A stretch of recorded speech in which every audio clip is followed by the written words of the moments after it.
Sometimes I wonder why I even continue talking about Battlefield, ladies and gentlemen. This is a game franchise that I've been in and out all the time, or I've been around with Battlefield since I was a far younger individual. Like, I've been playing this game franchise since the days of Battlefield 2.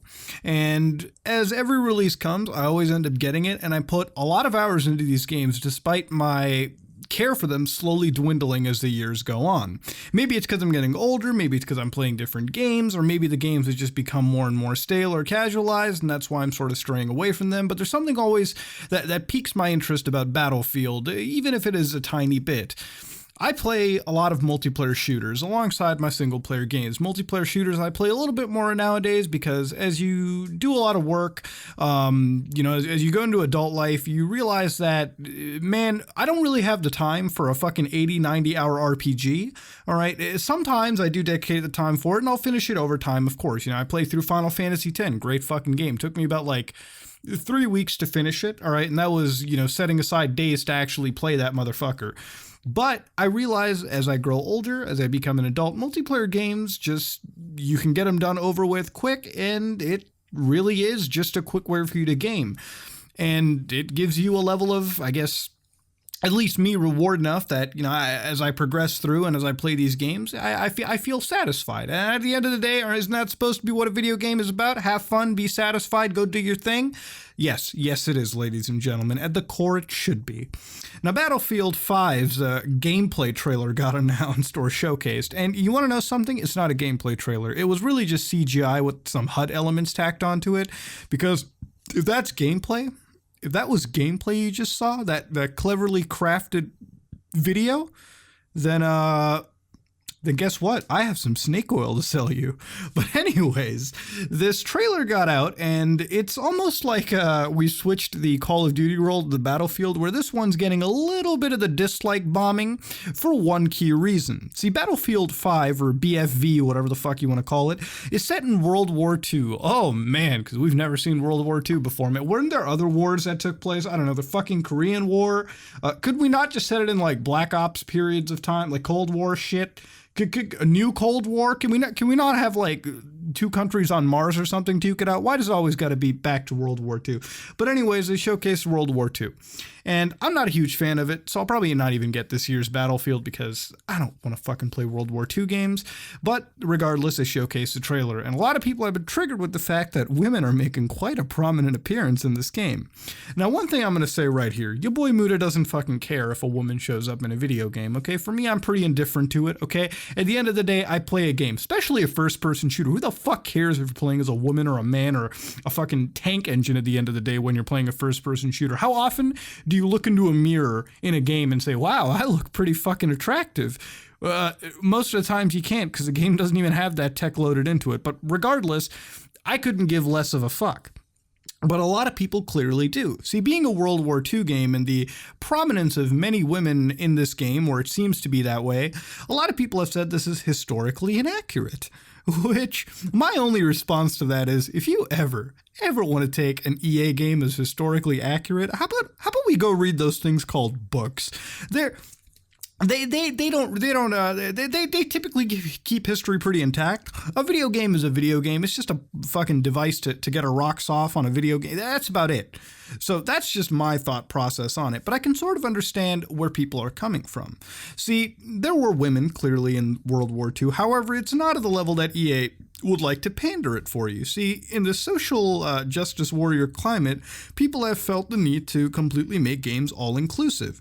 And the reality of it is, because gaming is such a popular hobby now, remember, we're not all nerds anymore playing video games. Remember how people used to say we used to live in mommy's basement, jerking off to porn and playing World of Warcraft? Well, apparently those same people are now playing Call of Duty and shit, and they're jerking off in their mother's basement. So guess what? Everyone's jerking off in their mother's basement now. Clearly, that's where the world is headed to.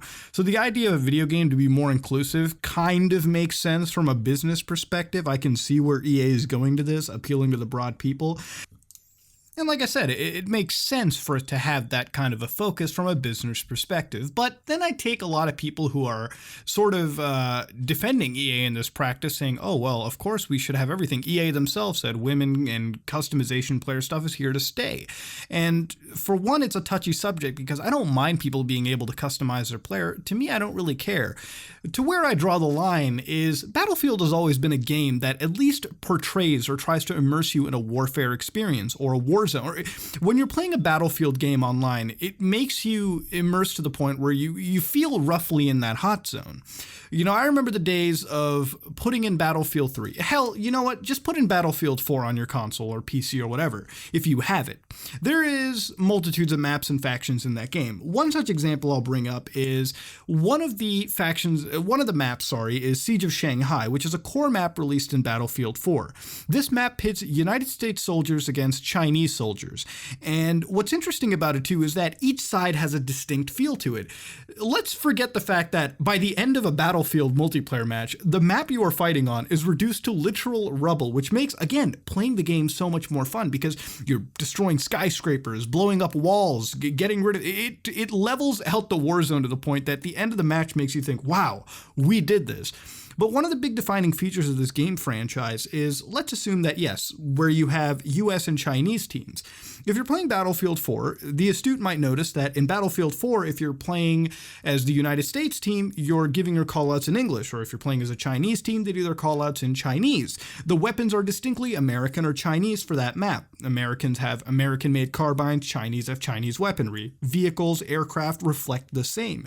And while there are slight differences in balancing that goes on, it is part of a war hot zone experience. And the Battlefield games have done an excellent job keeping that as the franchise has gone on, keeping that history, keeping that level of immersion sky high. A Battlefield game will take you around 30 minutes to complete, but that 30 minutes is going to be a hectic experience when you're with your squad, taking over conquest towers, rushing to MCOM sites, destroying, defending, whatever it may be. Hell, play Paracel Storm and tell me how intense that map gets on Battlefield 4. To me, Battlefield 1 sort of kind of died down. I sort of felt that it was a little bit of a iffy Battlefield game, but an alright game nonetheless. But at that point, I was starting to see that Battlefield is slowly turning from this immersive hot zone experience to something that is just larger scale Call of Duty as time goes on. And maybe that's just me getting older, maybe that's me putting a lot of my time more into other shooters like Rainbow Six Siege or more single player games in general. But I think the real question we should be asking is, how does this topic affect the immersion factor of the game itself? Because at the end of the day, I don't think we should be arguing just about inclusivity in a fucking first-person shooter game at all. I think that, yes, that is an element that needs to be covered, and to be honest, if it makes you feel comfortable playing a Battlefield game, I don't see why you can't do it. Go for it. But to me personally, when I play a game like this or Battlefield, I look more so for the immersive factor. I look more for the teamwork. I look more for the gameplay of it, perhaps. And how does this affect gameplay? How does this continue the feel of you playing a World War II game that's set in such an entrenched location? How does this provide that to the player is all I'm really wondering about. Is it going to reach a point where we're going to be so focused on player customizations and identities in a first-person shooter game that, honestly, how often do people playing these games notice their character or other characters? Within a fraction of a second, you're gunning motherfuckers down. So I don't think people are looking at other characters and thinking, wow, they look mighty nice. See, that's the kind of argument that I want to bring up. For me, Battlefield is an important game because I do always have an interest somewhat piqued about it. But as time and time goes on and the focus of the gameplay changes, I wonder how long can I really stick around and parade around in these battlefields, so to speak. Ladies and gentlemen, gonna keep this under the time. Said all my piece. If you like what you saw, please like, comment, and subscribe. Just like if you dislike it, let me know what you think about this. This is me, Mutahar, and I am out.